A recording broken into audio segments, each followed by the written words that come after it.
Bapak Ustadz yang saya hormati,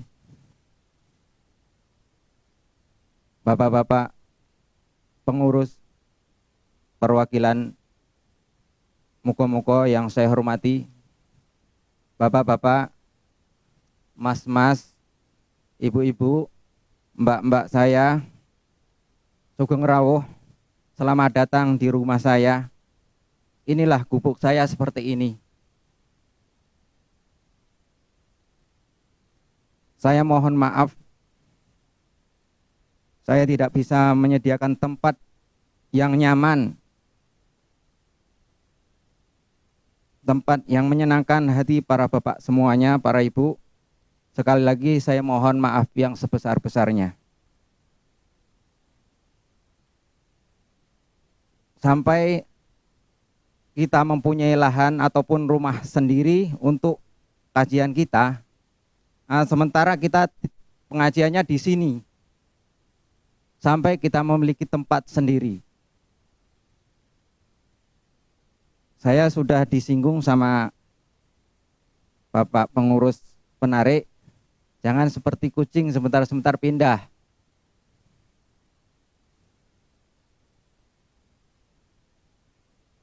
Oleh sebab itu, saya mohon, seandainya kurang kerasan, ya dikerasan-kerasankan di sini. Seandainya ada yang kurang berkenan, mohon disampaikan saja. Kami orangnya terbuka.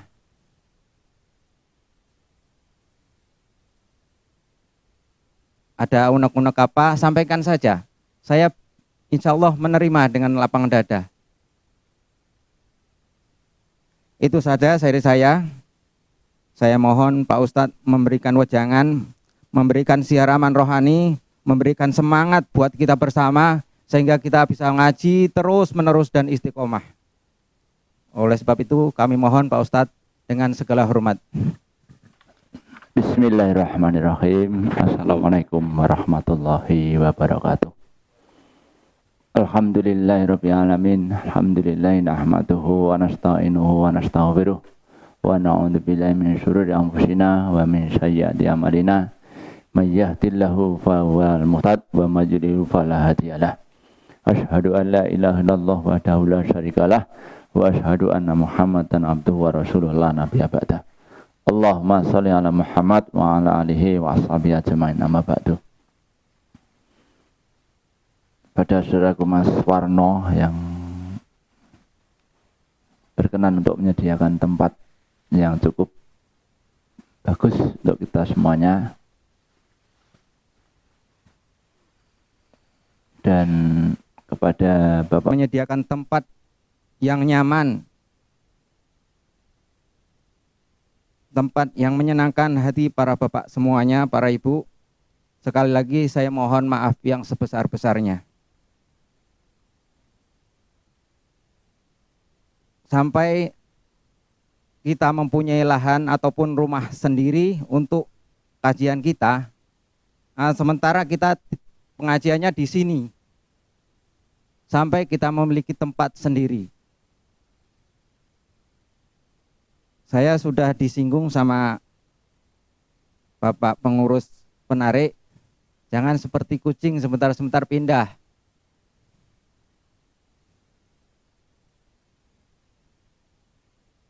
Oleh sebab itu, saya mohon, seandainya kurang kerasan, ya dikerasan-kerasankan di sini.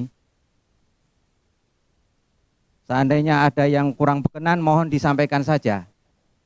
Kami orangnya terbuka.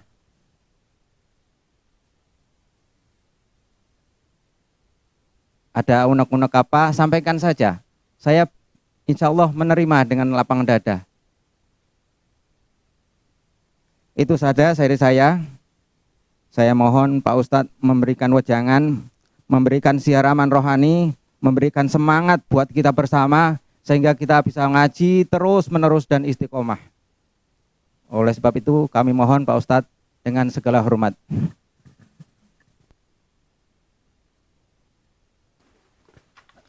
Bismillahirrahmanirrahim. Assalamualaikum warahmatullahi wabarakatuh. Alhamdulillahirabbil alamin. Alhamdulillahi nahmaduhu wa nasta'inuhu wa nastaghfiruh wa na'udzu billahi min syururi anfusina wa min sayyiati a'malina. May yahdihillahu fahuwal muhtad wa may yudlil fala hadiyalah. Asyhadu an la ilaha illallah wahdahu la syarikalah wa asyhadu anna Muhammadan abduhu wa rasuluh la nabiyya ba'dah. Allahumma shalli ala Muhammad wa ala alihi wa ashabihi ajmain, amma ba'du. Pada saudaraku Mas Warno yang berkenan untuk menyediakan tempat yang cukup bagus untuk kita semuanya, dan kepada bapak-bapak ibu sekalian yang biasa kajian di siang hari ini. Sudah beberapa waktu kita tidak kajian karena pandemi. Semoga dari hari ke hari yang kita lalui ini Allah menghilangkan dari musibah yang menimpa ke seluruh dunia ini, umumnya pada negara kita, khususnya pada sekitaran kita. Mudah-mudahan ya, COVID-19 ini segera berakhir. Namun demikian, kita tetap melanjutkan kajian. Mudah-mudahan dengan kajian yang diadakan selama ini membawakan suatu keberkahan dalam kehidupan kita. Dan terima kasih kepada Mas Warno, tadi sudah disampaikan kajian di Silaut memang kita rasakan selalu berpindah-pindah. Tapi tadi sudah berazam, mudah-mudahan perpindahan yang ini menjadi perpindahan terakhir sebelum mempunyai tempat sendiri. Maka ya alhamdulillah kalau penjenengan bisa menyediakan tempat yang untuk mengaji ini, ya mungkin harus seperti itu perjalanannya. Maka monggo untuk kawan-kawan yang di Silaut, ini berarti penjenengan mau tidak mau harus dipacu ini. Ya, dipacu, wa idza azamta fatawakal 'alallah. Jadi kalau kita sudah berazam, bertekad bulat, ya serahkan pada Allah. Tentunya kita tidak hanya serah begitu saja, tetapi ada usaha-usaha untuk mendapatkan tempat yang menjadi milik kita sendiri. Maka ini sebelumnya ya terima kasih kepada Mas Warno yang sementara ini kita bisa manggoni ya, bertempat tinggal di sini. Ya tentunya tadi dikatakan senyaman-nyamannya, monggo silahkan untuk dinikmati. Ya kita syukurilah. Ya kita syukuri. Sebetulnya bagi kita semua tidak ada masalah. Ya tidak ada masalah. Artinya tempat tuh di mana saja kita tuh nyaman. Ya. Karena orang ngaji itu, jenengan mungkin pernah di Penarik itu pernah di tempat kandang ayam. Yang ngajinya di kandang ayam. Beberapa waktu itu di kandang ayam dikasih tikar pakai triplek. Ya. Itu sudah kita lakoni. Dan dulu cabang di tempat saya di Kabupaten Wonogiri itu ngajinya di ringin itu, bawah ringin itu. Bawah ringin karena di rumah tidak boleh. Ya, di rumah tidak boleh, akhirnya kita pindah di tempat sendang yang isi Ustadz Ahmadi dari pusat itu. Ya alhamdulillah sampai sekarang sudah punya tempat sendiri. Yang penting apa? Ya kita yakin lah bahwa ini suatu kebaikan, dan juga makanya kumpul bersama ini bagi kita ini yang ngaji ini tidak ada harapan apa kecuali mencari ridhonya Allah. Sehingga berkumpulnya kita ini betul-betul berkumpul karena adanya satu hati, dan ini tujuannya hanya semata-mata untuk kalimat Allah. Karena ada satu perkumpulan yang tidak diikat karena Allah. Tapi kan karena kita ini orang ngaji, dan yang kita kaji itu jelas itu adalah firman Allah, sunnah Nabi. Dan kita juga tidak mengharapkan apa-apa dari itu kecuali hanya satu pengamalan untuk menambah keimanan. Insya Allah itu Allah akan memberikan kemudahan. Maka termasuk tempat ini mudah-mudahan Bapak Ibu sekalian hormati, ya nanti jenengan memang harus nabung. Ya, nabung. Mungkin jenengan kalau tak kabari itu di gedung pusat Semega itu tuh dulu infaknya Rp25 per orang tiap minggu itu. Karena uang Rp25 sudah tidak ada, dibulatkan menjadi 50. Ini Rp50. Itu yang wajib itu. Jadi kelompok itu setiap minggu infaknya Rp50. Itu sampai Semega itu. Nah kita ini kan yang penting istiqomah. Sedikit istiqomah itu lebih baik daripada banyak ning kolo-kolo. Ya, saya aku ora saya 500 Pak, saya 1000. Ning 1000 itu sudah berapa bulan enggak masukin. Nah itu misalnya. Nah, itu lebih baik yang 50 itu insya Allah. Nah, kan ada nilainya lebih banyak, lebih baik daripada yang sifatnya hanya kalau sekali tempo. Monggo. Nih, selamat datang. Maka alhamdulillah monggo. Ini memang satu perjuangan ini. Ini perjuangan, apalagi yang sekarang ini penjenengan tahu di perwakilan baru mulai akan sudah. Ini sudah mondasi. Nah tentunya jenengan juga rasa ikut punya tuh ada. Iya. Ya, nanti kalau udah mulai bangun, makanya kalau umat Islam itu kompak satu itu sebetulnya gampang. Sekarang perwakilan bangun, ya kita sengguyung perwakilan. Nanti di sini mau bangun, kita di sini kita sengguyung di sini, ya, seperti itu. Jadi kita itu saling menguatkan. Itu namanya jamaah. Maka nilai jamaah itu ada nilai lebih karena memang ada kekuatan. Maka dikatakan jamaah itu rahmat wa furqatu adab. Jadi jamaah itu mempunyai kekuatan dan menjadi rahmat, sedang kalau firqah menyendiri itu terjadi siksa. Tidak ada kekuatan apa-apa. Maka alhamdulillah kalau kita ini kompak insya Allah, harapan kita ini banyak ya kompak, sedikit ya kompak. Itu. Maka orang Islam tuh siapapun yang memimpin itu enggak ada masalah. Kita tuh ya'lifu wa yu'lafu. Jadi kita siap untuk dipimpin dan siap untuk memimpin. Karena Islam itu seperti itu. Ya, maka alhamdulillah. Ya, ini mudah-mudahan jenengan sekalian, terutama jamaah yang di sini ya mulailah nabung-nabung dari sekarang. Karena azam jenengan itu sudah disaksikan oleh Allah gitu loh. Nah, jadi sebelum akan berpindah dari sini kecuali mempunyai tempat sendiri. Yeah. Kebetulan sore hari ini sampai pada salat berjamaah ini. Ya masih seputar pengulangan. Jadi tentang kajian pada kelompok ini karena memang diulang-ulang saja kita tuh masih belum, mungkin pahamnya sudah. Mudeng itu sudah, tetapi pengamalan. Maka yang penting sekarang itu begitu diulang menjadi paham terus diamalkan. Pengertian sholat berjamaah. Sholat berjamaah ialah sholat yang dilakukan oleh orang banyak secara bersama. Paling sedikit 2 orang, salah seorang di antara mereka yang lebih fasih bacaannya dan lebih mengerti tentang hukum Islam, Al-Quran dan Hadis dipilih menjadi imam. Jadi yang namanya jamaah itu ada makmum, ada imam, ada yang dipimpin, ada yang memimpin. Itu namanya jamaah. Kalau sholat jamaah itu ya sholat yang ada yang dipimpin, ada yang memimpin. Itu namanya sholat jamaah. Kalau di dalam masjid itu banyak orang, tapi sholatnya sendiri-sendiri, itu namanya bukan sholat jamaah. Walaupun banyak orang.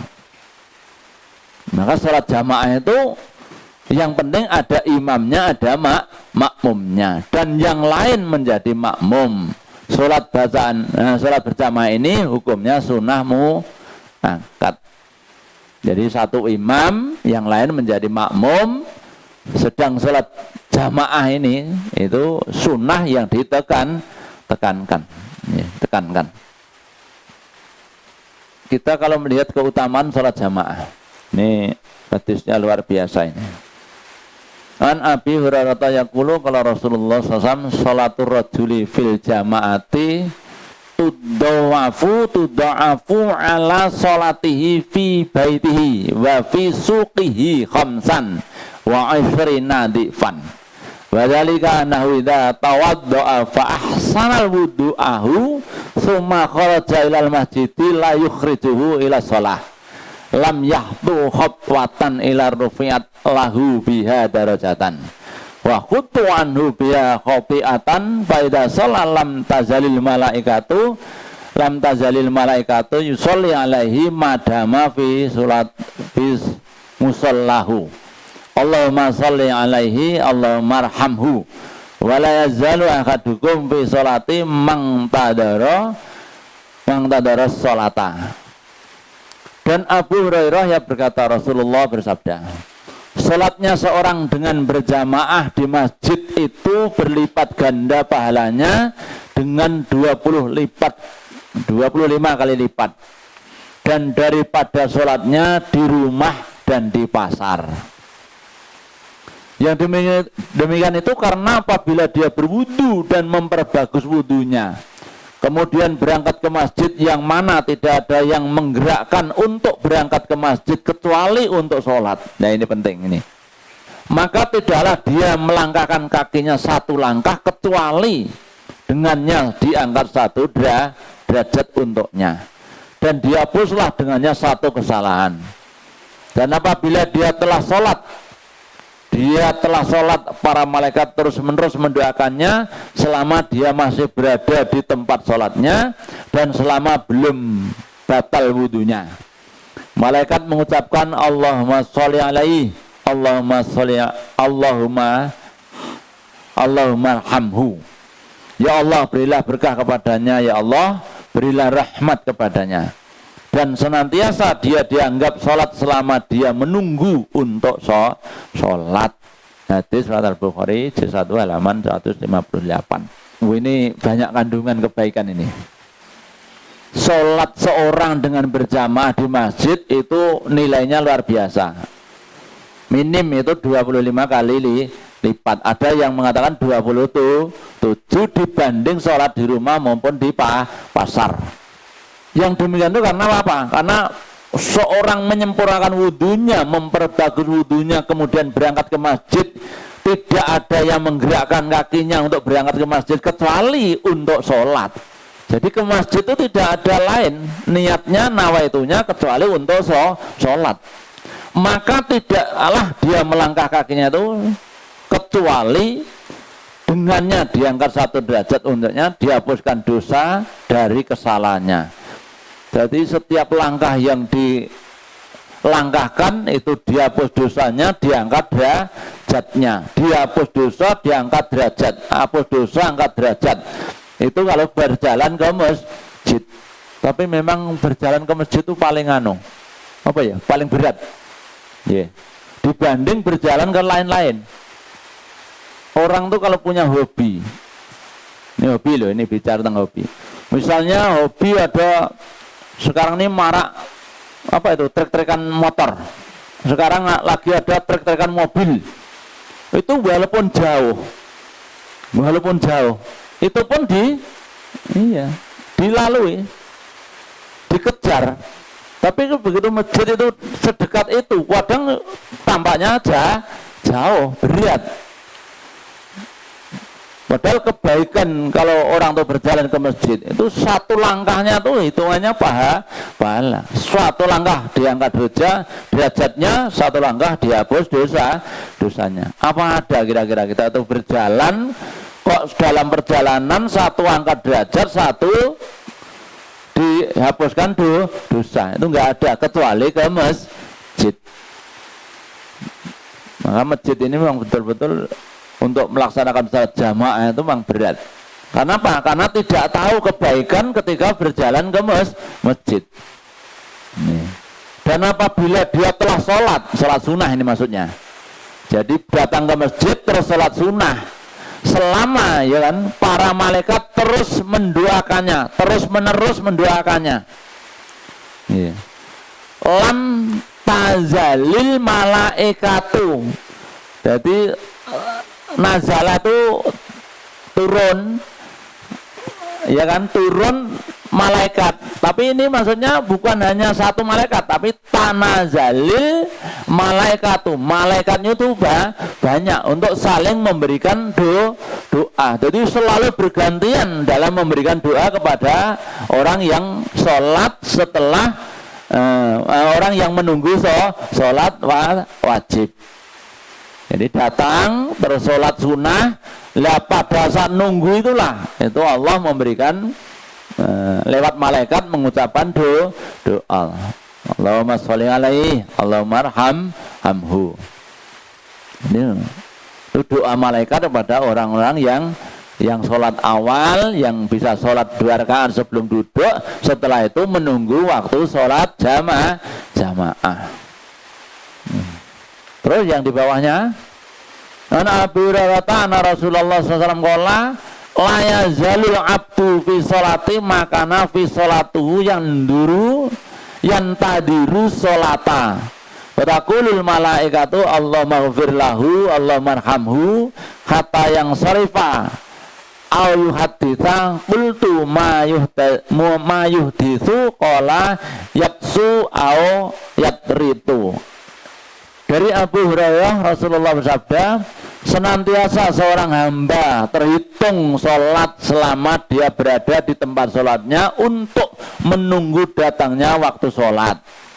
Jadi orang itu datang ke masjid awal, terus sholat 2 rakaat, lah menunggu waktu sholat wajib jamaah, itu dia dihitung mendapatkan nilai sholat selama belum batal. Dan malaikat selalu mendoakan Allah maghfir lahu. Jadi malaikatlah yang memberikan doa, semoga Allah mengampuni dia, semoga Allah mengampuni dia. Allahumma farhamhu, Allahumma arhamhu. Jadi semoga Allah memberikan rahmat, ya. Yang demikian itu hingga dia berpaling atau dia beradas. Jadi selama habis duduk itu, selama dia tidak pergi atau dia tidak batal untuk meninggalkannya, itu dia tetap mendapatkan nilai sholat walaupun hanya duduk, ya. Duduk menunggu sholat jamaah. Itulah nilai jamaah itu seperti itu. Nah, kebaikannya itu sangat luar biasa. Nah, sekarang apa ada kita duduk ada nilai seperti itu kalau tidak menunggu sholat. Terus dari Abdullah bin Umar bahasanya Rasulullah SAW bersabda, sholat berjamaah itu lebih utama daripada sholat jamaah itu lebih utama daripada sholat sendiri dengan 27 derajat. Nah, yang pertama tadi itu 25 derajat, yang kedua ini 27 derajat. Memang lebih utama. Jadi kalau dihitung derajatnya itu sholat jamaah itu memang sudah luar biasa. Ada sebagian ulama mengatakan kalau sholat sendiri itu nilainya 1, tapi kalau jamaah nilainya 25 atau 27. Atau ada sebagian yang mengatakan kalau sholat sendiri nilainya 10, ya. Sendiri itu 10, datang ke masjid berarti lipat daripada 27, berarti nilainya bisa 270 kali 10, karena satu kebaikan itu nilainya 10. Nah, tinggal mengalihkan, kali 25 derajat berarti 250, kali 27 derajat berarti 270. Jadi orang sholat berjamaah itu Allah tuh memberikan pengebang-bang demikian rupa, terus dihasung supaya umatku ini suka berjamaah. Dari Abu Hurairah yang berkata, aku mendengar Rasulullah bersabda, sholat berjamaah itu lebih utama daripada sholat seorang di antara kalian sendirian dengan 27,5 bagian. Dan malaikat yang mengurusi malam berkumpul dengan malaikat yang mengurusi siang menyaksikan pada sholat subuh. Kemudian Abu Hurairah berkata, bacalah jika kamu mau ayat inna Qur'an al-fajri kana masyhuda. Sesungguhnya sholat subuh itu disaksikan oleh para malaikat. Ini surat Al-Isra ini. Jadi ini sholat jamaah itu memang luar biasa. Bahkan ditekankan dalam sholat subuh itu yang paling istimewa. Ya. Bukan berarti sholat yang lain tidak istimewa, tetapi subuhan itu memang paling istimewa dibanding sholat yang lain. Sampai malaikat itu dalam pergantian itu menyaksikan pada saat sholat subuh, pergantian tugas antara malaikat malam dan malaikat siang, itu pergantian opernya itu di sholat subuh. Maka kalau kita ini bisa melaksanakan subuhan dengan berjamaah, berarti ya hamba ini dari malam sampai subuh itu mendapatkan estafet daripada para malaikat. Jadi para malaikat itu dari tugas yang malam sampai dengan tugas yang siang itu serah terimanya di saat waktu subuh.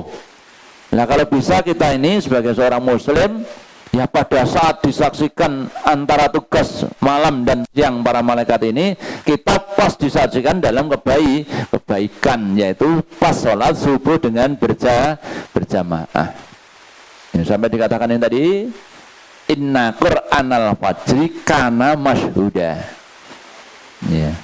Memang bacaan sholat subuh itu memang sangat disaksikan. Artinya apa? Mempunyai tekanan bacaan yang dibaca pada saat sholat subuh itu setiap huruf itu bahkan dikatakan ada nilainya. Ya, makanya monggo ini mudah-mudahan kita bisa melaksanakan ini. Ya tentunya untuk menuju ke arah kebaikan ini kan mesti banyak kendala ini. Ya, apalagi ini musim hujan. Kalau hujan deras itu mending-mending. Ini hujannya baru germis-germis itu kita sudah angkat tangan. Nah, alasannya ya dingin atau bahkan alasannya ya macam-macam kita. Padahal kalau kita ini beralasan itu sebetulnya ya hanya untuk sendiri kita aja.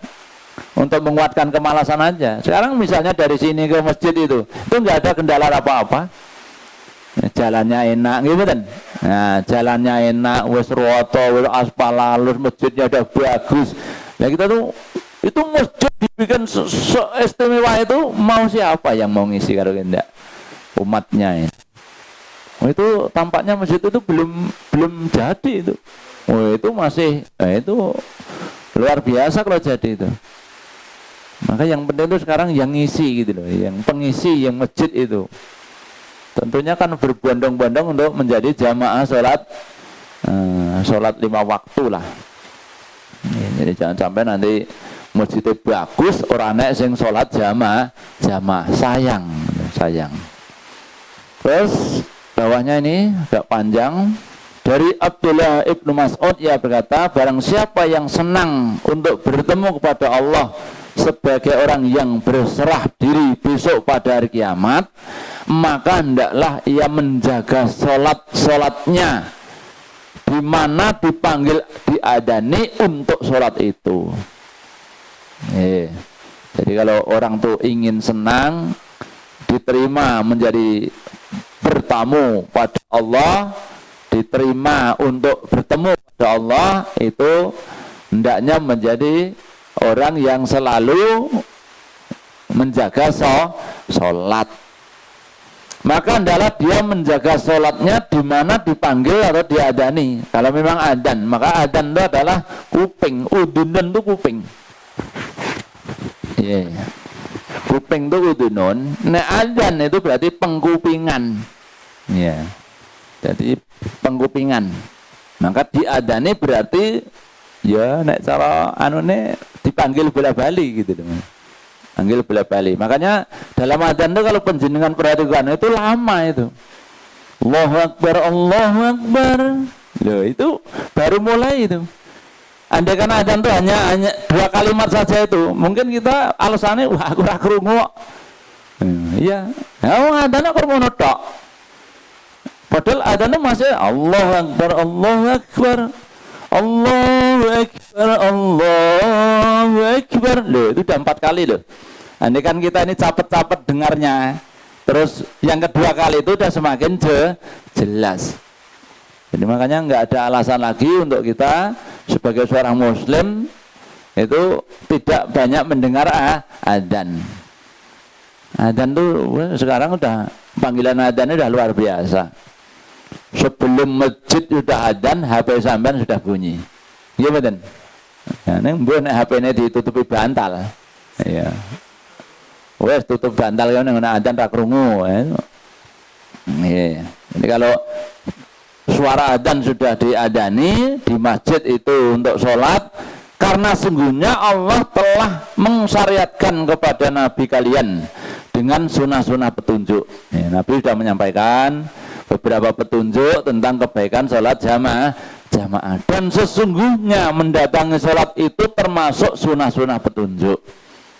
Ini seorang muslim itu supaya apapun kalau tidak pernah sholat jamaah, ya, itu ya belum baik menurut ukuran sunnah petunjuk. Itu sholatnya tidak pernah sampai gudang, tidak pernah lowong, tidak pernah, tapi sholat sendiri, tidak pernah jamaah. Alasannya aku nek jamaah pakai wong, gue ndak marahi riak, loh alasannya. Padahal itu kalau orang muslim itu dianjurkan untuk sholat jamaah, itu tentunya dia melaksanakan jamaah itu memang nuhoni petunjuk dari Rasul gitu. Terus dan tidaklah seorang bersuci berwudu, ya, terus dan seandainya ini belum ini tadi, dan seandainya kalian sholat di rumah kalian sebagaimana orang yang tidak mau datang ke masjid ini sholat di rumahnya, sungguh berarti kalian meninggalkan sunnah Nabi. Jadi orang tuh kalau tidak sholat ke masjid jamaah dikatakan meninggalkan sunnah Rasul.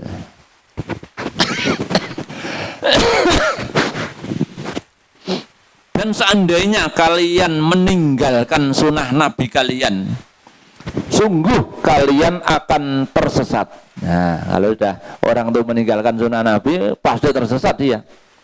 Dan tidaklah seorang bersuci, berwudu dan memperbagusnya kemudian pergi ke satu masjid di antara masjid-masjid itu kecuali Allah mencatat dengan setiap langkah kaki yang melangkah ke masjid itu dengan satu kebaikan baginya. Yeah.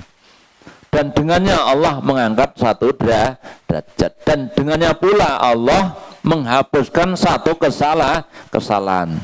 Jadi melangkah satu kaki itu ada 3 kebaikan, ya kan? Setiap langkah kaki yang melangkah ke masjid dengan satu kebaikan baginya, Allah mengangkat derajatnya, dan dengannya Allah menghapus dosanya. Wis dikai ganjaran, angkat derajat, hapus dosa. Itu baru satu langkah. Luar biasa loh sebetulnya. Nah kita ini datang ke masjid itu berapa langkah? Mungkin kita nggak ngelangkahan kaki karena kita berkendaraan. Nih hitungannya tuh hitungan langkah. Walaupun dengan berkendaraan itu. Karena waktu itu Rasulullah menyampaikan ini belum ada kendaraan dalam artian yang siap seperti kita ada mobil, motor dan segalanya. Dan sungguh saya telah melihat keadaan kita tidaklah enggan untuk mendatangi sholat di masjid kecuali orang munafik yang telah diketahui kemunafikannya. Jadi kalau orang itu sama sekali tidak pernah datang ke masjid sholat jamaah, itu jangan, hati-hati, itu berarti ada sifat-sifat kemunafikan.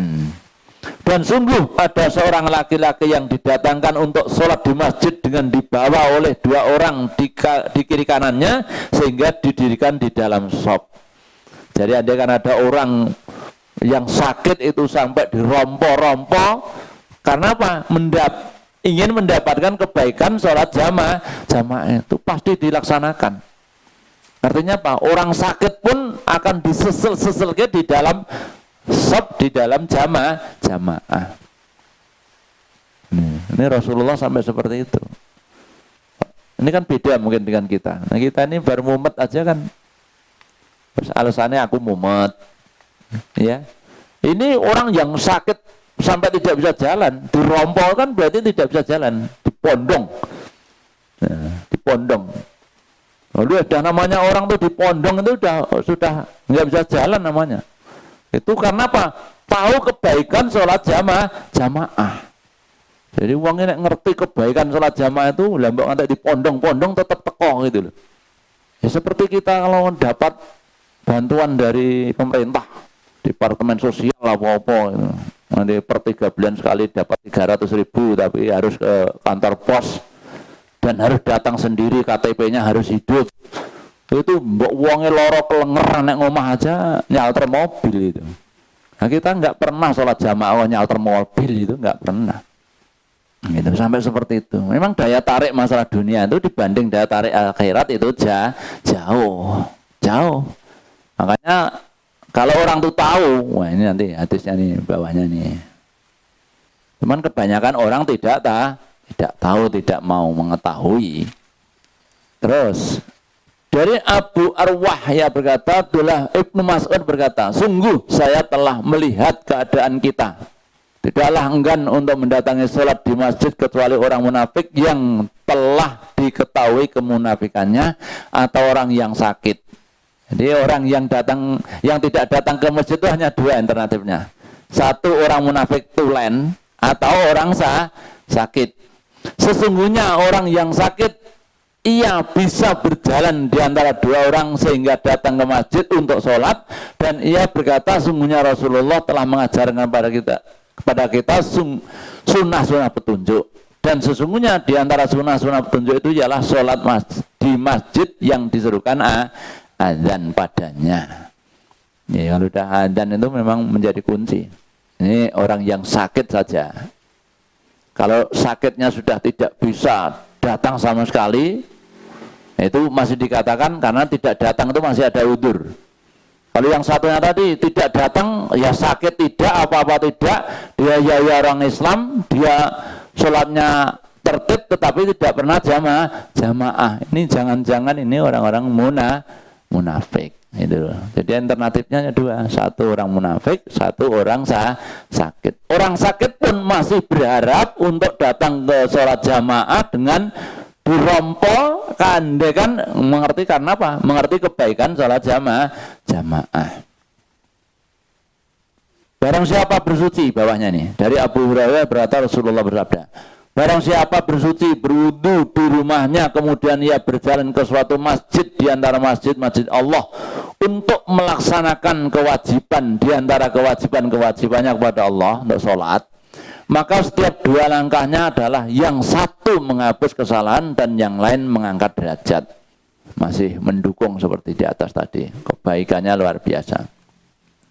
Dari Abu Hurairah yang berkata Rasulullah bersabda, barang siapa berwudu dan memperbagus wudunya kemudian dia pergi ke masjid, tiba-tiba dia mendapat orang-orang telah selesai sholat, maka Allah Azza wa Jalla, Allah Jalla wa Azza, tetap memberinya pahala seperti pahalanya orang yang sudah sholat berjamaah itu, dan dia mendatanginya itu pahalanya tidak berkurang sedikit pun dan pahala mereka dari pahala mereka. Oh, ini hebatnya.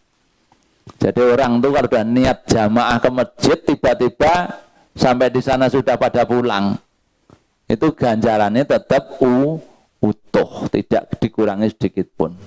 Mungkin beda kalau kita bekerja.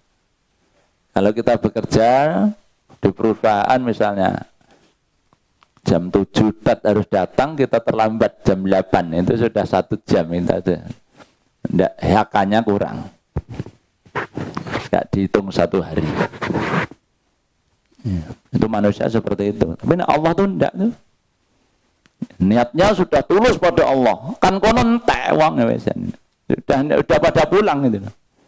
Itu tetap nilainya utuh gitu loh. Nilainya pahalanya tetap utuh. Dengan catatan ya terus dilakukan sholat di masjid tadi itu. Orang kok terus gandeng mulai aku tak mulai baik sholat yang ngomah. Kan kadang seperti itu nih. Ya sudah sholat di masjid nggak apa-apa walaupun terlambat, mentinggalkan seorang diri. Memang luar biasa nilai jamaah itu. Dari Ubay bin Ka'ab ya berkata, pada suatu hari Rasulullah mengimami kami sholat subuh. Setelah selesai sholat, beliau bertanya kepada kami, siapa si fulan ada? Apakah si fulan ada? Ini suatu pertanda Rasulullah itu mengabsen itu, mengabsen para sahabat. Para sahabat menjawab tidak ada. Tuh. Rasulullah bertanya lagi, apakah si fulan ada? Para sahabat menjawab, wah tidak ada. Rasulullah bersabda, sesungguhnya dua sholat ini, Isya dan subuh, adalah seberat-berat sholat bagi orang munafik. Dan seandainya kalian mengetahui kebaikan yang ada pada dua sholat ini, Isya dan subuh, sungguh kalian akan mendatanginya walau merangkak dengan lutut. Dan sungguhnya sholat yang pertama adalah seperti sholatnya malaikat, dan seandainya dan sesungguhnya saf yang pertama adalah seperti safnya malaikat, dan seandainya kalian mengetahui kelebihannya, sungguh kalian akan saling memperebutkannya. Dan sungguhnya sholatnya seseorang berjamaah dengan satu orang itu lebih baik dan lebih bersih daripada sholatnya sendirian. Dan sholat berjamaah dengan dua orang itu lebih baik daripada sholat lebih bersih daripada sholat berjamaah dengan satu orang.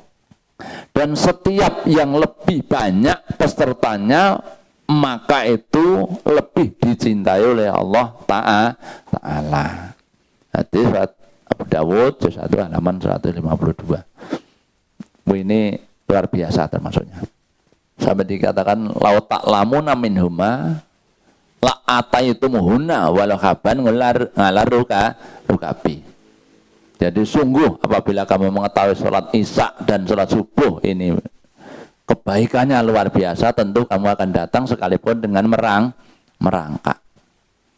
Tapi ini tampaknya longko ini. Longko itu apa namanya? Jarang. Atau tidak pernah terjadi. Ya. Kita tuh biasanya nih gampang menyerah kan. Ngira wis ngisaan ngono wis. Kira-kira enek bal ngono wis, kita tuh menang balnya. Iya.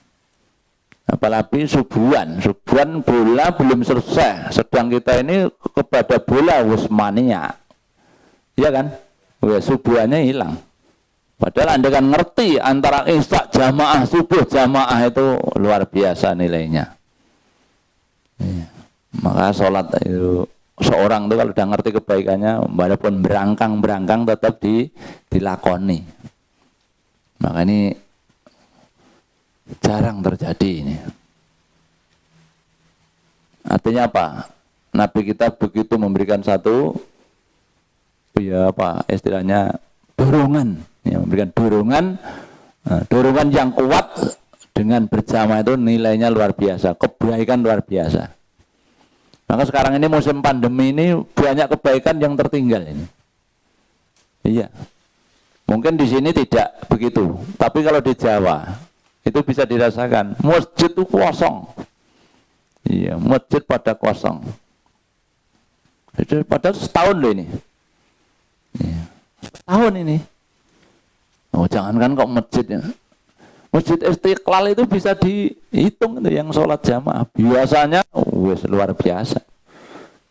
Lebih ke sana lagi, jangan mungkin bisa melihat di Masjidil Haram yang sholat jamaah berapa itu. Itu bisa dihitung selama pandemi ini. Padahal biasanya luar biasa. Ya. Jadi dengan adanya pandemi ini, itu ternyata kebaikan yang luar biasa disebar oleh Allah lewat Nabi kita Muhammad SAW ini banyak terhilangkan, ya, banyak hilang. Bahkan ada aturan sampai di Jawa itu, sholat mau jamaah ya diatur 2,5 meter, ya, jaraknya. Jadi stop tuh, ya itulah. Ya, padahal kita ini Nabi menyampaikan stopnya ini harus rata, harus lurus, harus rapat. Ini jaraknya aja 2 meter, 2,5 meter. Nah ini kan. Jadi kebaikan sholat jamaah itu udah hilang semuanya. Maka monggo ini mudah-mudahan dengan pandemi ini sudah selesai.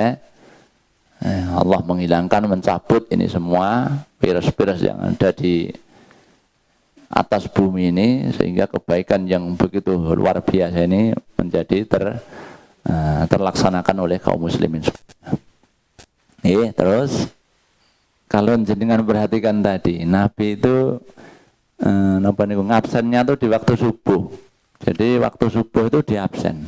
Maka sampai tanya Asaidin fulan, qalula.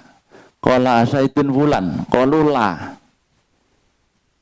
Jadi Nabi itu bertanya, dua sahabat saja ndilalah ranek kabeh gitu. Jadi sholat subuh itu memang ya berat. Zaman Nabi aja sahabat di absen ini udah goib, udah teko itu. Sampai dia nganggu hadis gitu kan. Wah aku teko wae lah. Zaman Nabi aja sahabat di absen Kanjeng Nabi aja orang teko. Apa kayak gitu? Wah akhirnya Nabi ini menjelaskan lagi. Wah, kebaikan subuh itu memang luar biasa andaikan kamu mengetahui gitu loh. Tapi karena tidak tahu akhirnya ya meninggalkan sholat isya dan sholat subuh itu ya dianggap tidak ada apa-apa karena tidak tahu kebaikannya ini. Bawahnya ini tadi dari Utsman bin Affan yang berkata Rasulullah bersabda, barang siapa yang datang sholat isya berjamaah maka dia mendapatkan pahala seperti sholat setengah malam.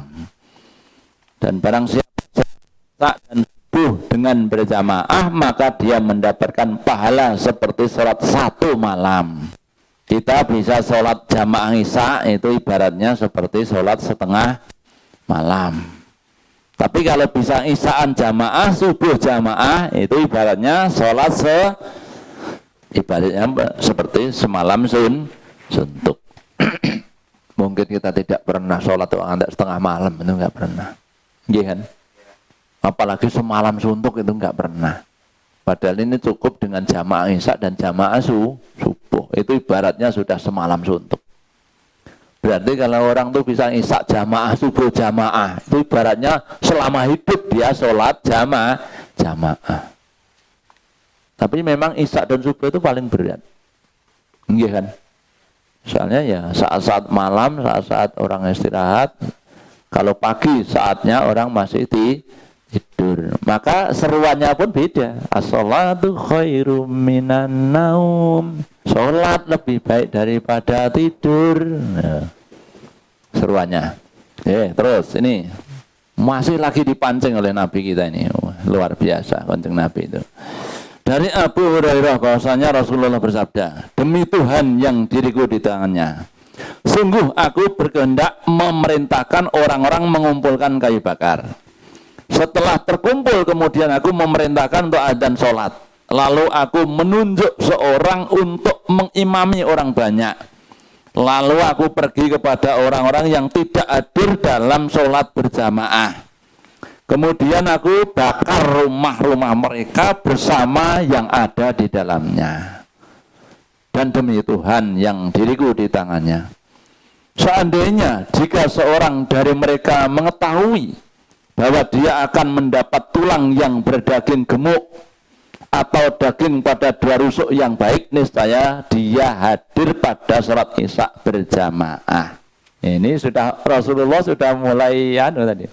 Dari awal tadi kan digembirakan terus. Pahalanya begini, pahalanya nilainya luar biasa. Ini sudah mulai ini. Ini ada orang yang memang diadani wis ora ubah gitu loh.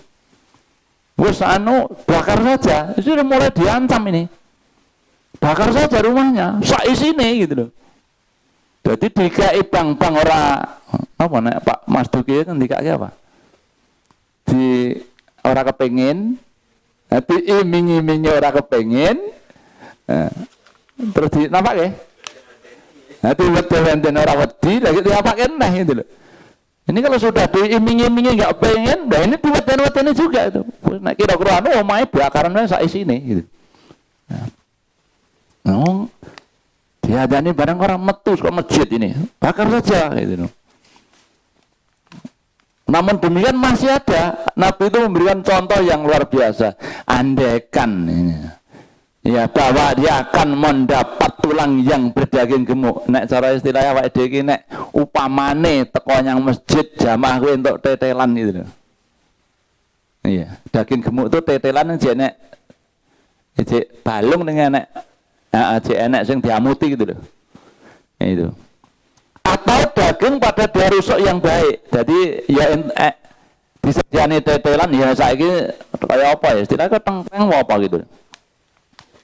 Ya, jadi kalau subuhan itu siapkan napa niku? Siapkan napa tengkleng nek cara kita. Ya sop lah. Ya. Subuhan siapkan sop terus dikai pengumuman mohon untuk bawa nasi sendiri-sendiri. Itu saja mesti rebutan itu. Nah, Nabi sampai seperti itu. Jadi kalau andekan pagi itu subuhan itu disiapkan sop tengkleng itu saja, weh itu sudah luar biasa yang datang.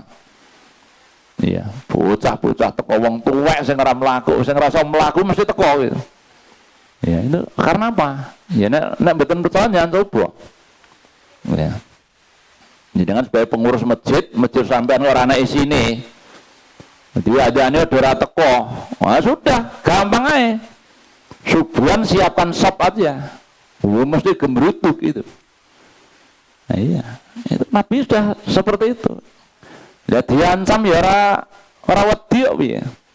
Nabi kita ini betul-betul luar biasa dalam memberikan satu pengarahan supaya orang tuh ya ada kemauan kuat untuk datang berjamaah. Dari Abu Hurairah yang berkata telah datang kepada Nabi SAW seorang buta Abdurrahman bin Auf, siapa ya? Abdullah bin Umi Maktum. Maaf ini. Jadi telah datang pada Nabi SAW seorang buta Abdullah bin Umi Maktum, lalu dia berkata, ya Rasulullah, sesungguhnya saya tidak mempunyai penuntun yang menuntun saya ke masjid. Jadi ada sahabat Abdullah bin Umi Maktum ini kan buta nih beliau nih. Dia menyampaikan, ya Rasulullah, saya tidak punya penuntun untuk datang ke masjid. Kemudian dia meminta kepada Rasulullah supaya memberi izin kelonggaran baginya untuk sholat di rumah. Ya, secara nalar kan, iya kan? Nek uang wuto ini nek bengi-bengi arep napa jenenge melaku yang masjid ya kemungkinan kok agak janggal ya. Nabi waktu itu mengatakan apa? Maka beliau memberi kelonggaran baginya, mengizinkan. Dia minta izin. Ya Rasulullah, karena saya tidak punya penuntun, saya mohon diberikan kelonggaran, tidak datang ke masjid, saya akan sholat di rumah. Itu buta ini. Maka Nabi waktu itu mengizinkan. Oh ya, kalau seperti itu monggo, karena memang tidak ada yang menuntun. Tetapi setelah dia berpaling hendak pergi, nah dia sudah diizini, lalu dia balik. Beliau memanggilnya dan bertanya. Rasulullah tanya, hai Abdullah bin Maktum, ya Rasulullah. Nah, akhirnya apa? Apakah engkau mendengar adzan untuk sholat? Ditanya, masih dengar adzan? Dia menjawab, iya masih. Beliau bersabda, bila demikian hendaklah engkau datang. Jadi Abdullah bin Maktum ini sekalipun buta, minta izin, semula diizinkan Nabi, begitu dia mungkur mau kembali, Nabi tanya, masih dengar adzan? Oh masih ya Rasulullah. Oh kalau begitu kamu baiknya tetap datang. Nah, ya mungkin secara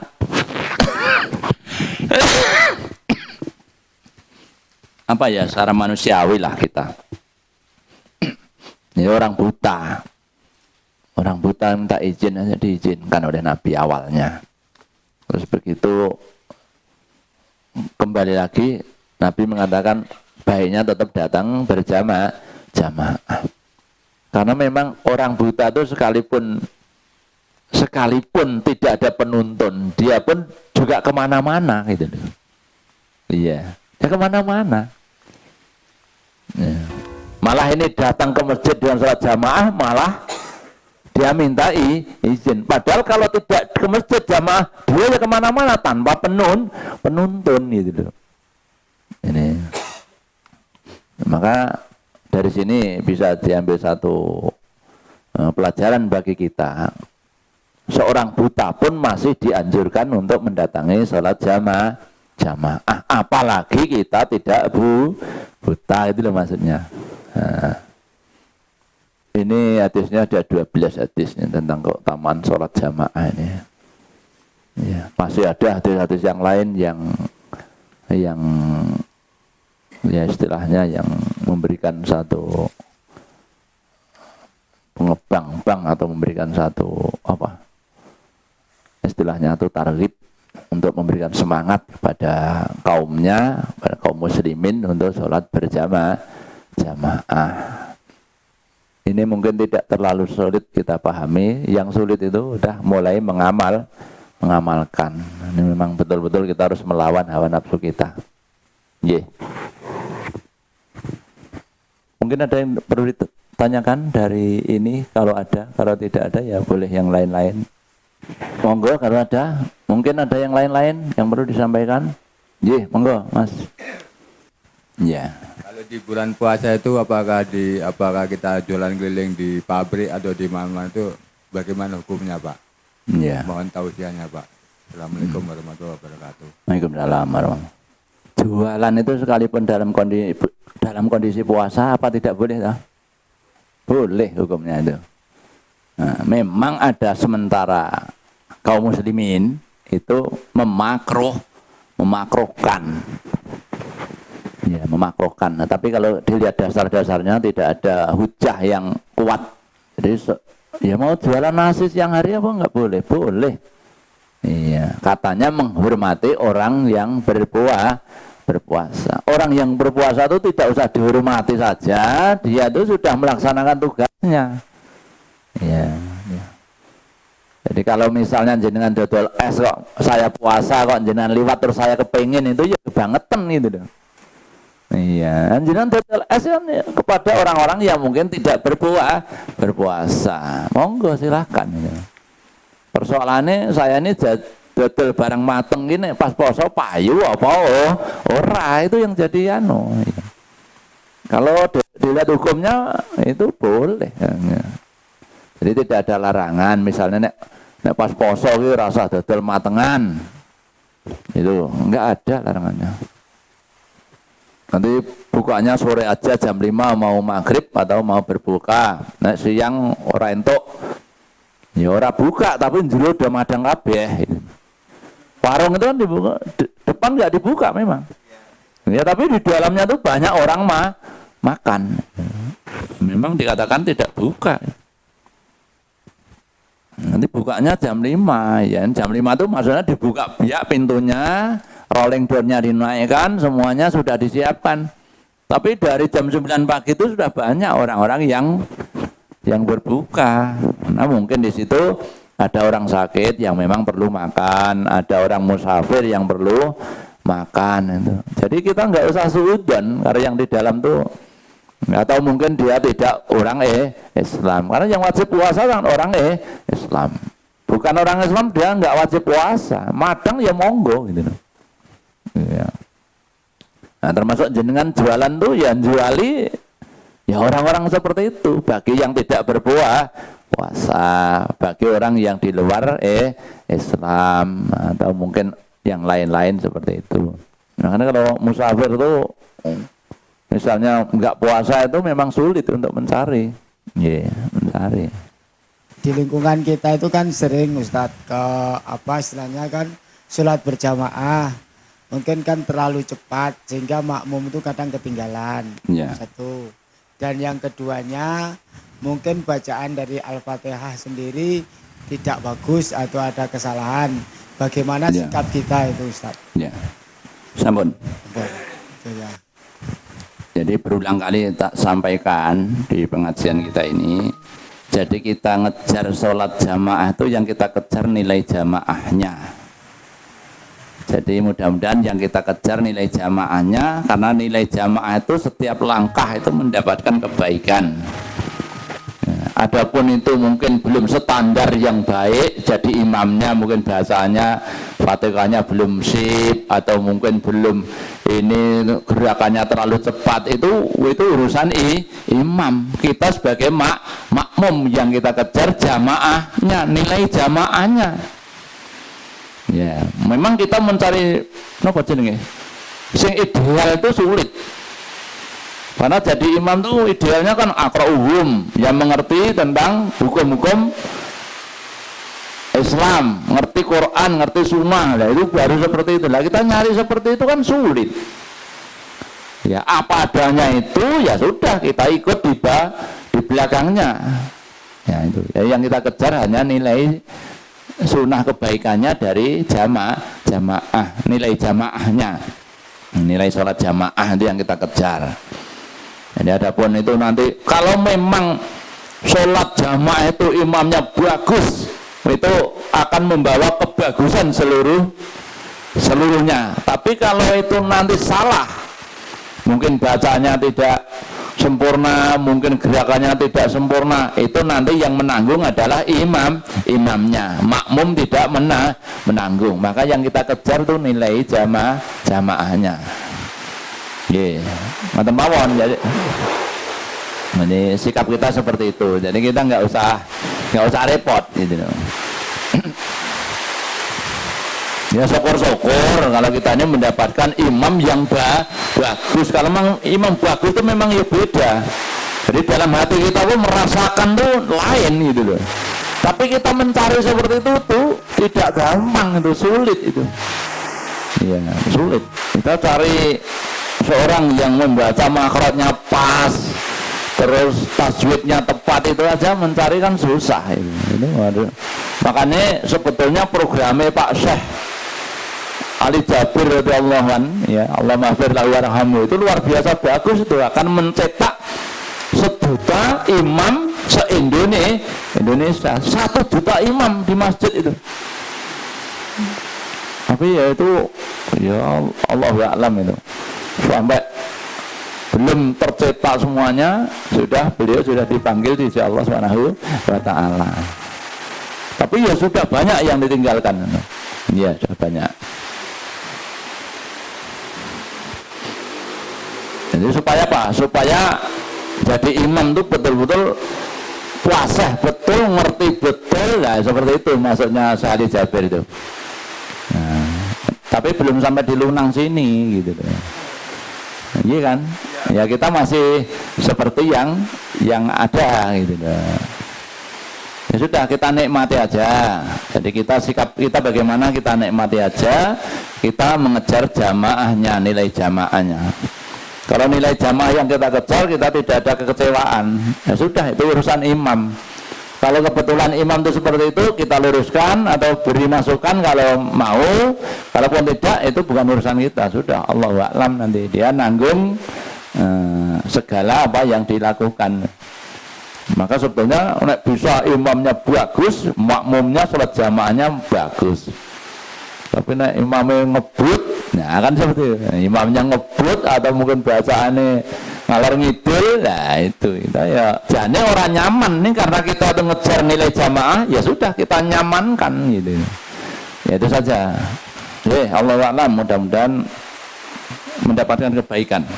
Wonten sanepun, ibu-ibu ada pertanyaan, Bu? Halo. Ya. Ini ada Pak. Monggo. Assalamualaikum warahmatullahi wabarakatuh. Waalaikumsalam warahmatullahi wabarakatuh. Ini di luar tema, Pak. Ye. Ini ada saudara, kita aja itu mengikuti sunnah, tapi dia ada ininya, Pak. Nggak usah mengikuti sunnah, katanya fikih aja. Jadi saya agak kurang paham, Pak. Fikih itu maksudnya agak kurang samar-samar saya tahunya. Jadi yang dimaksud fikih itu apa itu, Pak? Jadi yang kedua, ini kan mau masuk bulan Ramadan. Ya. Jadi di dalam hadis itu yang saya tahu berbuka itu lebih afdal didahulukan. Yang saya tahu tuh kayaknya nggak patokannya azan itu loh, Pak, yang di hadis Nabi. Jadi yang bagusnya, yang pasnya yang bagaimana, Pak? Gimana? Yang kedua tadi gimana? yang berbuka puasa, Pak. Oh gitu. Di dalam hadis Nabi itu kan siapa yang mendahulukan berbuka, kalau ufuknya matahari udah nggak kelihatan, itu kan lebih pahalanya, kata Nabi itu yang saya tahu. Ya. Itu lebih besar pahalanya. Jadi patokannya azan apa terbenamnya matahari gitu loh, Pak. Ya. Ya, itu aja, Pak. Ya. Sekian. Assalamualaikum warahmatullahi wabarakatuh. Assalamualaikum warahmatullahi wabarakatuh. Yang kedua dulu itu tentang bersegera berbuka. Segera itu maksudnya ya sampai menunggu waktu sudah masuk maghrib, itu namanya segera. Tapi bukan patokannya bukan sengenge melelep apa urung gitu loh. Jadi kalau memang sengenge itu melelep biasanya tidak lama kemudian, entah 5 menit atau berapa itu terus adzan gitu. Ya.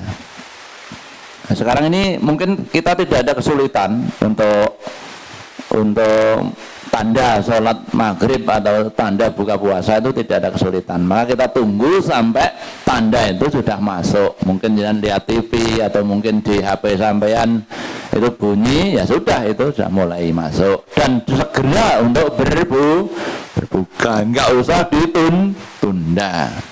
Merasa masih kuat, masih mampu berpuasa, wis engko ya, aku tak bukone tak engko wae, tak sholat dhisik. Itu padahal belum berbuka itu. Nah, seperti itu termasuk tidak mendapatkan kebaikan dari puasanya. Bahkan termasuk orang yang tidak baik. Kalau Nabi mengatakan sebaik-baik di antara kamu yang bersegera untuk berbuka ketika berpuasa. Masuk waktu buka, nggak usah nunggu lama. Walau busur batin sekalipun hanya meneguk seteguk air. Nah, biasanya kan kita tidak cukup seteguk. Segelas aja, gelas gede. Gelas cilik kurang gitu. Jadi kita minum dulu lah baiknya. Nah, kalau mau sholat setelah minum, monggo segera berbuka. Kalau bisa tuh berbuka sebelum sholat. Jangan sampai nanti sholat dulu, sampai nanti sholat ba'dal maghrib baru berbuka. Itu masih baik yang berbuka dulu baru sholat. Gitu. Terus yang pertama tadi tentang fikih. Oh, fikih itu namanya pendapat. Ya, jadi makanya sekarang ini ada namanya fikih modern. Jadi kita nggak usah ikut Quran, nggak usah ikut sunnah, pakailah fikih modern. Nah, itu sudah, ya gitu. Jadi karena kalau ini ada ulama mengatakan seperti itu, mengaku ulama ini. Ya. Jadi Quran itu kan masih sifatnya unggul, ya. Jadi itu perlu pendalaman para ilmuwan. Ya sudah, pendalaman sudah didalami ya. Kita ini paling gampang sekarang ini. Ya. Itu sudah dilakukan para imam dulu, imam 4, para murid-murid beliau itu sudah mendalami, bahkan sudah mengatur sampai ada koleksi-koleksinya, itu sudah tinggal melaksanakan kita. Yeah. Jadi kita nggak usah repot-repot sekarang ini. Yang namanya Al-Bukhari, Abu Dawud, At-Tirmidzi itu termasuk ya, Imam Muslim. Makanya kalau kita belajar yang sudah pelajari seperti ini, itu sudah paribasannya karek mangan gitu loh kita. Ya tinggal makan. Kalau kita mencari satu hadis saja, wah itu udah kesulitan kita. Nah, zaman dulu itu cari satu hadis memang beratus kilo kita mencarinya. Zaman dulu. Nah sekarang ini tinggal ngetik klik aja sampai itu udah keluar semua hadis. Sudah. Jadi kita tidak artinya kalau mau kembali kepada Quran dan Sunnah, itu tuntunan itu sudah cemepak gitu. Sudah gampang diakses, sudah mudah didapat, tidak seperti zaman dulu. Nah, zaman dulu tuh jenengan mungkin sejarahnya Imam Abu Dawud, Imam At-Tirmidzi itu menyusun buku itu baru diatur pada gurunya. Dan gurunya tidak hanya satu, gurunya banyak tuh dibijak gesek gitu loh. Ini bagaimana karya saya ini betul atau tidak? Nah, itu sudah seperti itu. Gitu. Nah kita sekarang nggak usah seperti itu. Kita sudah cukup ngeklik sudah keluar semuanya. Nah, Iya kan? Jadi kita tuh sudah diberikan kemudahan, dimudahkan seperti itu saja, kita tuh masih milih yang lain gitu loh. Sayangnya. Padahal Quran Sunnah itu sebagai solusi daripada kehidupan. Kau malah golek tuntunan liyane dengan alasan ya itu tadi Quran Sunnah itu Quran unggul, belum ada penjelasan. Itu sudah dijelaskan oleh Nabi dan para sahabat sudah dalam kehidupannya itu sudah dibuktikan, dan Islam itu sudah jaya waktu itu. Dari riwayatnya itu sampai kepada kita tinggal buka saja kan itu, mengikuti jejak para sahabat Nabi. Makanya dikatakan ya itu tadi ada fikih modern, ada fikih. Ya kita bukan ngomongin fikih itu tidak, kita tidak bisa lepas dari fikih. Fikih itu apa? Yang rumpil itu loh. Ya, rumpil sesuatu yang membicara tentang yang apa namanya, yang kecil-kecil itu loh maksudnya. Nah itu, jadi kita ya memang penting untuk belajar fikih itu penting, tapi tidak terus meninggalkan Quran dan Sunnah. Quran Sunnah sudah jelas, itu tinggal mengamalkan. Lah yang diantara itu ada yang memang perlu penjelasan, ya dari fikih itulah penjelasannya. Tapi tidak semuanya terus tinggalkan Quran, tinggalkan Sunnah, pakailah fikih. Fikihnya fikih modern. Nah, wes. Ya itu monggo kalau seperti itu. Kita nggak usah nyalahkan, monggo itu yang punya pendapat seperti itu. Gimana, bisa dipahami ya? Ya. Jadi itu pendapat para ulama ahli fikih, ada ulama ahli hadis, ya seperti itu. Jadi kalau ulama ahli fikih itu memang yang dipelajari yang rumpil-rumpil gitu, yang rumpil-rumpil, yang sulit-sulit. Ya, maka di situ muncul pendapat-pendapat. Ya. Memang kadang di Qur'annya tidak ada, di hadisnya tidak ada. Lah ini bagaimana? Lah itulah fikih bicara gitu. Pendapatnya berbicara. Ya, kemarin saya dapat pertanyaan ini dari sini juga ini. Ya, dari warga sini. Bagaimana tentang bank, kan gitu kan? Nah, bank itu zaman Nabi tidak ada bank, iya kan? Zaman Nabi tidak ada bank, zaman para sahabat Nabi juga tidak ada bank. Lah bank itu munculnya di belakangan ini, gitu. Zaman dulu tidak ada. Nah disitulah maka kalau kembali kepada bank yang berjalan seperti ini, terjadilah dua pendapat dari ahli fikih. Ada yang mengatakan bunga bank itu haram, ada yang mengatakan bunga bank itu boleh. Nah, jadi ada dua pendapat karena memang Qur'annya tidak ada, hadis tidak ada, maka fatwa inilah yang muncul dengan alasan yang berbeda. Itu.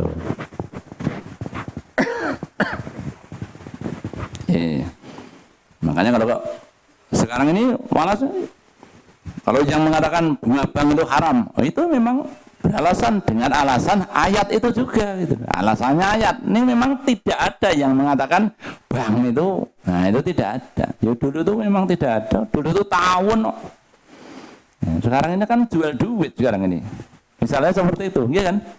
Nah, duit dibungakan. Lah bunga bank itulah di antara umat Islam ini terjadi dua pendapat yang mengharamkan itu. Pokoknya selebihnya dari pokok itu berapapun itu haram. Itu termasuk riba. Ya. Maka kita sebagai seorang muslim harus dihindari riba itu. Nah, itu bagus itu. Ada yang mengatakan, sebagian mengatakan itu boleh selama untuk usaha, bukan untuk makan. Jadi ada boleh tapi catatan untuk usaha itu. Ulama juga berpendapat seperti itu loh. Tapi dalam hadis, dalam ayat tidak ada yang membicarakan tentang itu. Maka terjadilah dua pemahaman yang berbeda. Nah kalau kita kan kita usahakan jauh dari riba. Riba itu sudah sesuatu yang ya, dengan kalau baca ayatnya itu ngeri riba itu. Ya, untuk mempengaruhi kehidupan kita. Bukan hanya dosa, tetapi itu membawa kemudaratan sampai berkelanjutan. Riba. Masih ada yang lain? Insya Allah bisa dipahami ya. Kalau sudah ada, tidak ada yang perlu dibicarakan lagi, Bapak Ibu sekalian hormati. Mudah-mudahan apa yang kita kaji selama ini ya membawa kebaikan untuk diri kita bersama, dan semoga juga menambah keimanan kita sehingga apabila ada panggilan untuk melaksanakan kebaikan, utamanya sholat berjamaah seperti pada sore hari ini, itu kita ada kekuatan untuk bisa melaksanakan sholat jamaah. Maka monggo kita masing-masing tahu kondisinya masing-masing, dan di antara tempat kita ini kan mana tempat-tempat yang perlu harus dihidupkan berjamaahnya. Jadi jangan sampai nanti kita dekat dengan musola, dengan masjid, bahkan kita sampai tidak bisa melaksanakan sholat jamaah. Itu sayang ya. Oke, saya rasa itu saja. Terima kasih atas segala perhatiannya. Mohon maaf atas segala kekurangannya. Mari kita akhiri kajian pada sore hari ini. Alhamdulillahirabbil alamin. Subhanakallahumma wa bihamdika asyhadu an la ilaha illa anta astaghfiruka wa atubu ilaik. Assalamualaikum warahmatullahi wabarakatuh. Sebelum ditutup, saya mohon Bapak Ketua Perwakilan Pernai memberikan semangat buat kita untuk terus mengaji. Oleh karena itu saya persilakan. Bismillahirrahmanirrahim. Assalamualaikum warahmatullahi wabarakatuh. Bapak dan Ibu yang saya hormati, semestinya nggak perlu kasih semangat lagi. Warna jelas ya. Anda tuh dijadikan baik. Barang siapa yang dikehendaki kebaikan oleh Allah, maka Allah mudahkan baginya memahami agama. Itu dasarnya. Jadi semangat apa lagi kalau Allah udah bilang begitu, kan gitu? Jadi saya pun mengompori Anda, memaksa Anda, merayu Anda. Mayyahdillahu fala mudilla wa may yudlil fala hadiyalah itu. Barang siapa Allah kehendaki petunjuk, maka baginya petunjuk, dan tak seorang pun yang mampu menyesatkannya. Dan barang siapa menyesatkan Allah, maka tak seorang pun yang mampu mendapat petunjuk. Itulah hidayah. Itu mahal Bapak Ibu. Makanya saya rasa kalimat itu, barang siapa dikehendaki baik oleh Allah, maka akan dia pahamkan dengan agama. Itu jadi motivasi yang sangat besar bagi kita semua. Jadi Anda itu dituntut menjadi baik dan dijadikan baik oleh Allah, bukan oleh ustadz, bukan oleh kita. Itu hanya sarana semuanya. Jadi ustadz, terus pengurus, perwakilan itu hanya sarana supaya kita menjadi baik dan menjadi manusia dari Allah SWT. Bapak Ibu yang saya hormati semuanya, khusus untuk ini calon binaan ya, binaan Lunang apa namanya? Lunang ya. Ini saya harapkan ke depan tidak pindah-pindah lagi. Iya, tidak pindah. Ini buktinya Allah senang tuh diturunkan hujan ini loh. Jadi kajian di pertama kali kajian Allah turunkan hujan. Ini subhanallah luar biasa. Artinya mudah-mudahan ini jadi awal yang baik. Dan saya minta nanti kita akan buatkan semacam logo atau pelang nama MTA Binaan Lunang. Nanti dipasang minta izin dulu ke SD di pinggir jalan sana, dikasih petunjuk 100 meter lah ya. Itu untuk Anda yakin, saya tuh ngaji ada pembinanya, saya ngaji ada organisasi yang menaungi, bukan ngaji abal-abalan dan bukan ngaji tanpa organisasi.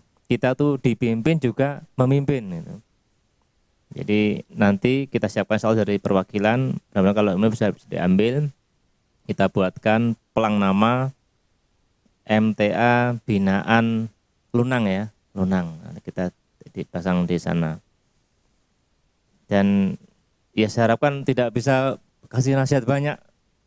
Ini sudah luar biasa, rumah tidak kehujanan juga, lokasi juga nyaman, nggak terlalu jauh dengan jalan, nggak terlalu jauh. Juga lingkungan juga mendukung, mudah-mudahan insya Allah bismillah ke depan pengurus perwakilan siap untuk ngisi ke sini. Yang penting Anda semua itu istiqomah dan tidak pindah-pindah lagi sebelum punya lokasi yang baru. Serasa itu aja, tidak bisa panjang lebar. Mudah-mudahan apa yang disampaikan Ustadz yang tadi dan kedatangan kita semua ini menjadi jalan kebaikan untuk kita mencari ridha Allah SWT. Terima kasih. Assalamualaikum warahmatullahi wabarakatuh. Terima kasih Pak Ketua atas wejangannya.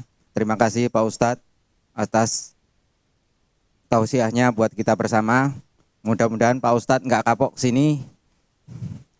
Bapak-bapak, ibu-ibu juga nggak kapok sini, datang terus. Nanti kapan pengajiannya, kapan kajiannya kita kabari. Ini kan mau bulan puasa, mau lebaran, mungkin ada perubahan jadwal atau gimana, nanti kita kabari. Itu saja. Mohon maaf. Assalamualaikum warahmatullahi wabarakatuh.